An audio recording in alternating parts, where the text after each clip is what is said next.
In today's video, I'm going to teach you how to uninstall Google Drive for desktop on Windows 11. Whether you're freeing up some space or just don't use the service anymore, uninstalling Google Drive is a straightforward process that won't take much of your time.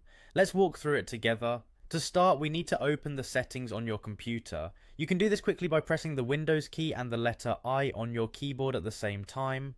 Alternatively, you can click on the Start menu at the bottom left corner of your screen and select Settings from the list of options. Either way, you'll end up in the Windows Settings menu where we'll handle the uninstallation. Once you're in the Settings menu, look for an option labelled Apps. This is where all the applications installed on your computer are listed. Click on Apps and then select Installed Apps, or you might see something similar like Apps and Features depending on your version of Windows 11.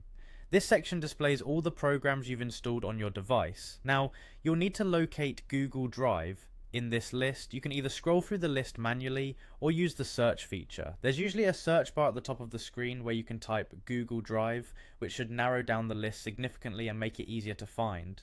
When you've found Google Drive, you'll notice there are three little dots next to it on the right side. These dots indicate an options menu. Click on these three dots and from the drop-down menu that appears, choose Uninstall. This is the key step where we're telling Windows to remove Google Drive from your computer. After you click Uninstall, you may be prompted to confirm your action. A window will pop up asking if you're sure you want to uninstall Google Drive. Make sure to confirm this action because without doing so the process won't proceed any further. You might also be asked to wait for a few moments while Windows removes the program. And there you have it, Google Drive should now be uninstalled from your Windows 11 computer. If you're doing some cleanup, you might also want to take this opportunity to go through other programs in your apps list and remove any you no longer need. This can help improve performance and free up valuable storage space.